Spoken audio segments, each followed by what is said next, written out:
నమస్తే, welcome to our channel. నేను మీ అనిల్.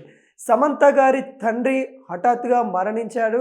గుండెపోటుతోనైతే మరి జోసెఫ్ ప్రభు గారైతే మరణించారు. శుక్రవారం మధ్యాహ్నం అయితే తను మరణించినట్టు కూడా సమంత గారు తన ఇన్స్టాగ్రామ్ పోస్ట్లో అయితే నాన్న ఇక నిన్ను కలవలేరు అని కూడా ఎమోషనల్ అవుతూ పెట్టిన స్టోరీలో మనకైతే తెలుస్తూ ఉంది. తను చనిపోవడం చాలా బాధాకరంగా ఉంది, నాన్న నిన్ను కలవలేరు అన్నట్టు కూడా తన తండ్రి గురించి మరైతే తను ఎమోషనల్ అవుతూ మరి ఇన్స్టాగ్రామ్లో మరి స్టోరీ అయితే పెట్టడం అయితే జరిగింది.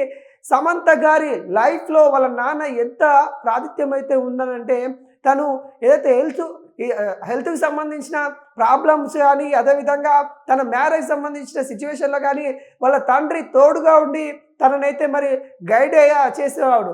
అలాంటి తండ్రిని ఈరోజు కోల్పోవడం తన ధైర్యాన్ని కోల్పోయింది అన్నట్టు కూడా సమంత గారు వ్యక్తం చేస్తూ ఉన్నారు.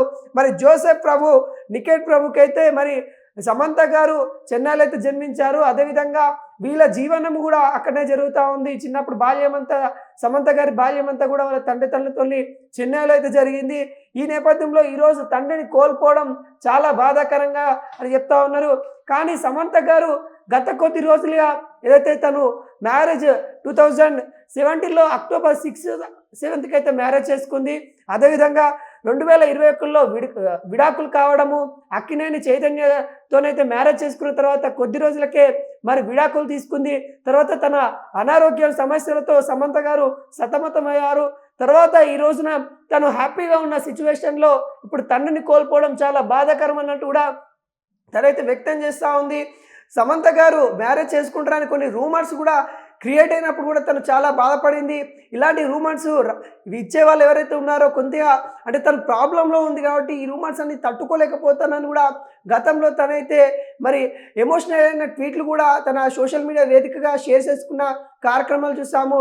ఈరోజు వాళ్ళ తండ్రి గారిని జోసెఫ్ ప్రభు గారిని కోల్పోవడము సమంత గారికి చాలా బాధాకరమైన విషయము.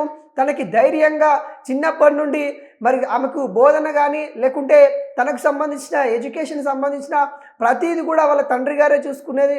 ఈ రోజున ఒక స్టార్ హీరోయిన్గా సమంత గారు ఉన్నారంటే దానికి కారణం వాళ్ళ నాన్న అని చెప్పుకోవచ్చు. ఎందుకంటే వాళ్ళ తండ్రి ప్రోత్సాహం ఇంతవరకు అయితే తీసుకొని వచ్చింది. ఈరోజు వాళ్ళ తండ్రిని కోల్పోవడము సమంత గారికి చాలా బాధాకరమైనట్టు కూడా మనకైతే తెలియవచ్చు. అదేవిధంగా షార్ట్ టైంలో నాగ చైతన్యతోని మీరు విడాకులు అంటే నాగ చైతన్య అక్కినేని ఫ్యామిలీ ఒక కోడలుగా ఉంటున్న ఆనందం కొద్ది సమయంలోనే మరి విడాకుల రూపంలో రావడం, అదేవిధంగా తనకు సంబంధించిన విషయాలలో కూడా సినిమాలలో తను చేసిన కొన్ని సినిమాలలో కూడా తనని ట్రోల్ చేయడం, ముఖ్యంగా పుష్ప సంబంధించిన సినిమాలో ఐటమ్ సాంగ్ చేసినందుకు సమంత గారిని చాలా విధాలుగా సోషల్ మీడియాలో ట్రోల్ చేశారు. తర్వాత తను ఏదైతే ధైర్యంతో మళ్ళీ సినిమాలు చేయడానికి ముందుకొచ్చిన నేపథ్యం అయితే కనబడుతుంది. దీంట్లో కూడా వాళ్ళ తండ్రి గారు ధైర్యం చెప్పడం వల్లనే తను మళ్ళీ ఈ సినిమాలోకి తిరిగి వచ్చిన అని చెప్పే సందర్భాలు చాలా చెప్పింది. ఈ రోజున తండ్రి గారు మరి ఆమె కోల్పోవడం చాలా బాధాకరమైన విషయము. అదేవిధంగా సమంత గారు మొత్తం ఫేస్బుక్ ఉపయోగించి తన యొక్క పాత సంబంధించిన ఫేస్బుక్లో మరి మ్యారేజ్ సంబంధించిన విషయాలు కానీ లేకుంటే ఆమెకి ఏవైతే ఉన్నాయో ఇష్టం లేని అన్నీ కూడా తను డిలీట్ చేసిన సందర్భం కూడా చూసాం.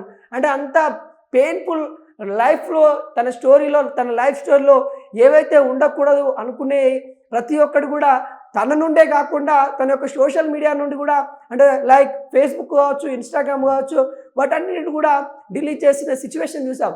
అంటే అంత ఇబ్బంది ఎదుర్కొంది మరి సమంత గారు. అదేవిధంగా తనకి అనారోగ్యం వల్ల ఒక 3 నెలలు కూడా సినిమాలకి దూరమైన సిచ్యువేషన్ కనబడింది. అంటే తన యొక్క ఆరోగ్యం క్షీణించడం వల్ల తన యొక్క చికిత్స కోసము వేరే కంట్రీకి వెళ్ళడము, అక్కడ కూడా చాలా రూమర్స్ వచ్చింది సమంత గారికి ఏదో అయిపోయింది, తను ఇక ఉండదు అన్నట్టు కూడా చాలా వరకు రూమర్స్ వచ్చినప్పుడు కూడా వాటన్నిటిని తట్టుకొని వాళ్ళ తండ్రి ప్రోత్సాహం వల్లనే ఈ రోజున ఒక స్టార్ హీరోయిన్గా ఒక సెలబ్రిటీగా ఉందంటే వన్ అండ్ ఓన్లీ వాళ్ళ ఫాదర్ అని చెప్పుకోవచ్చు. అలాంటి ఫాదర్ని ఈరోజు కోల్పోవడం, శుక్రవారం మధ్యాహ్నం అంటే ఈరోజు మధ్యాహ్నం తను మరణించడం వాళ్ళ తండ్రి గారు ఈ సిచ్యువేషన్లన్నీ సమంత గారు తీసుకోలేకపోతా ఉన్నారు. నాన్న ఇక నిన్ను కలవలేను అని కూడా తనైతే ఎమోషనల్ అవుతూ ఏదైతే ఇన్స్టాగ్రామ్లో మరి స్టోరీస్ పెట్టడం అయితే జరిగింది. దానిపైన ప్రతి ఒక్కరు కూడా మరి సినీ సంబంధించిన ప్రతి ఒక్కరు కూడా తన ఆత్మశాంతికి చేకూరాలని వాళ్ళ తండ్రి గారి ఆత్మశాంతికి